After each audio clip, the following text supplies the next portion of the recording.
guys, Melissa here with Modern Defense. I'm here at Dragonman's, which I manage, and today I want to make a video on just what to look for when buying your first or your fifth or your 10th AK. Hopefully by your 10th you kind of know what you're looking for, but some people just don't. There's a million videos on like YouTube about this, but if you haven't watched them and you just follow my channel, I'm here to give you some good info.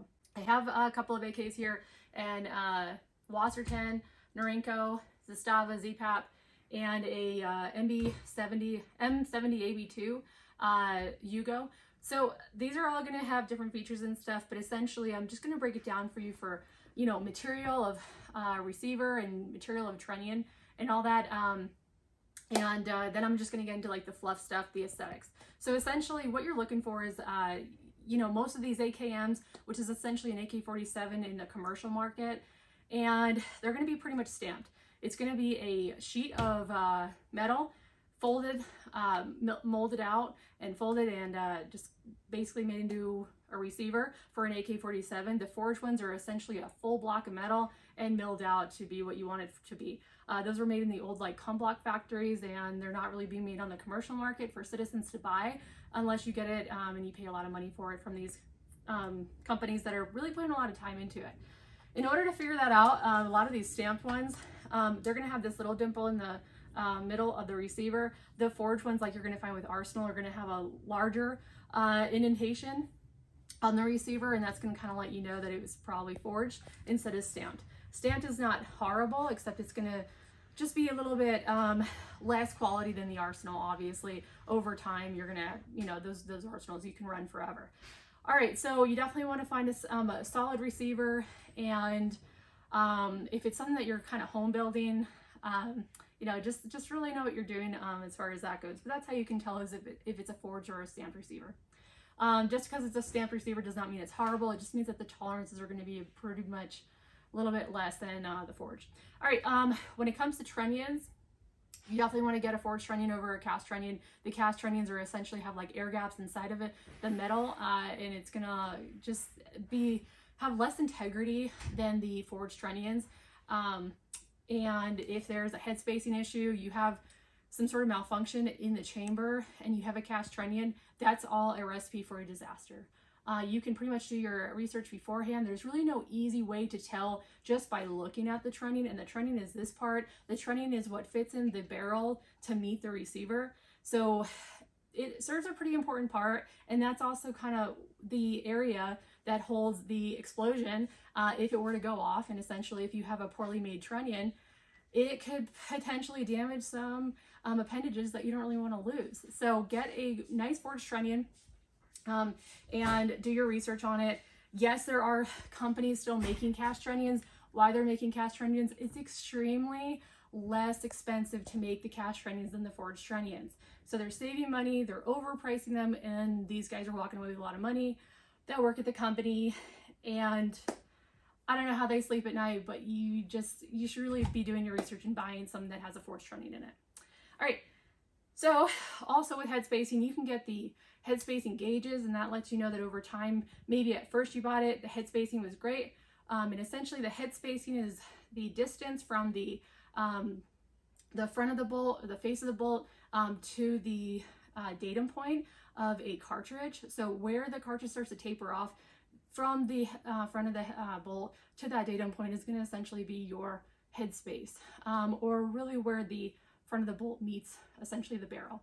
Almost, there's a little bit more that goes into it, but that's pretty much the overall gist of it. Over time, you have a poorly made AK, you're running 6,000 to 10,000 rounds. These should be going for well over 60,000 rounds through it. You've ran a lot of rounds.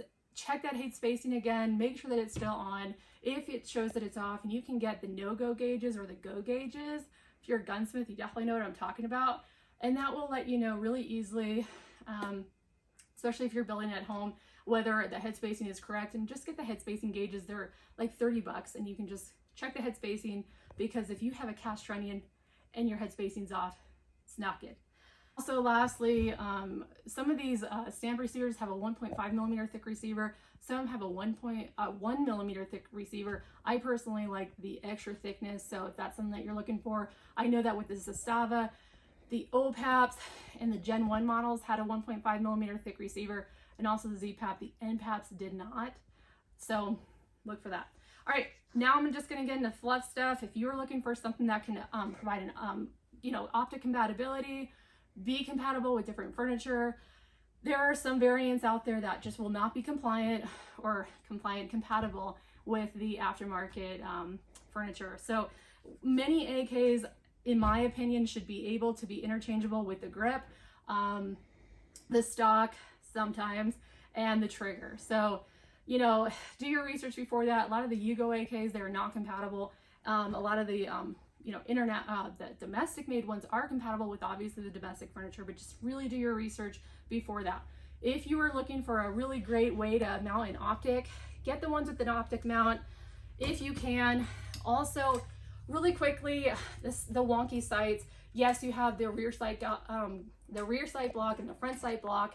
And if they were just slapped on there haphazardly, yeah, your sights are going to be off. You definitely want to check that side alignment when you go to the gun store and see that you have some nice side alignment. If you plan to run an optic on it, maybe it's not the worst thing in the world that they are kind of off, especially if the person who is building this AK put on the barrel slanted with the trunnion and they didn't do a good job at that. Even though that they put on the front sight block correctly, it's going to be off anyways. Because they didn't mount the barrel on correctly. So check that. But if you're like, oh, whatever, I'm going to use the optic mount. Also, optic mounts could be slanted. They can be canted, so just check the optic mount as well. This one here, it is a Wasser, and I can see that it is slanted. It was just kind of haphazardly put on. You definitely want to check that your optic mount is straight. All right, then you can also get the dust covers that have the Picatinny mounts on there. You can get the gas blocks that have the Picatinny mounts on there. Primary Arms makes a ton of these dust covers, and then also Troy Industries makes the gas block Picatinny rail mount, optic mount, and you can just really, there's a lot of ways to actually mount on an optic to an AK. As far as triggers, the ALG triggers are awesome. The CMC triggers, I think they have like one of them there is an AK trigger, and then also Hyperfire is coming out with a new trigger that I hope to do a review on. So you should be able to just switch out any trigger on there.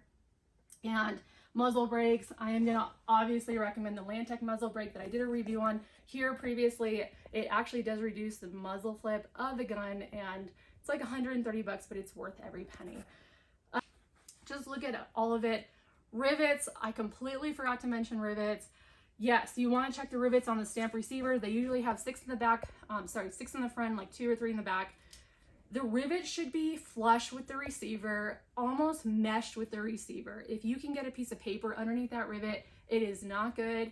I've actually seen some rivets that were falling out over time, and that just means that they put it together really quickly. I've also seen rivets that actually have indented their receiver, and they're in there too far. And if they mess up those rivets, who knows what else they mess up on your gun. So definitely check the rivets. And what I mean by that is these rivets right on here. Make sure they are completely flush on that receiver. So definitely something that you want to look out for. And what else? Just price. Make sure you're not overpaying for something that you know is not good. Ambidextrous. Arsenal makes an ambidextrous, safety selector. Also make sure that the safety selector works and that the bolt just feels good. So you can kind of just bring it back. Make sure it's not too aggressive. Yes, it's going to be a little bit aggressive on the cheaper made ones. On the more expensive ones, it's going to be really smooth. And then essentially when the safety's on, no fire. When you take it off, fire. So good enough. And that pretty much sums it up. If you're wondering the difference between AK-47 Akm and an AKMS, an AKM is essentially an AK-47 without the forged receiver, made for the commercial market. The AKMS is essentially an AK made for the commercial market with a underfolder. Okay. Also, these underfolders really hard to take off. So if you wanted to switch out this stock, good luck with that. So AKMS, but it turns into a pistol and a full size. So can't really go wrong with that. All right, guys, that sums it up. I probably missed something in here, but if you have any questions, just put it below. If you have any comments on what to stay away from or what AKs you've had really great luck with, be sure to put it in the comments. I'm not going to say brand names in the video, but you guys kind of do the work for me in the comments section there. So thanks for watching, and be sure to subscribe to the link below.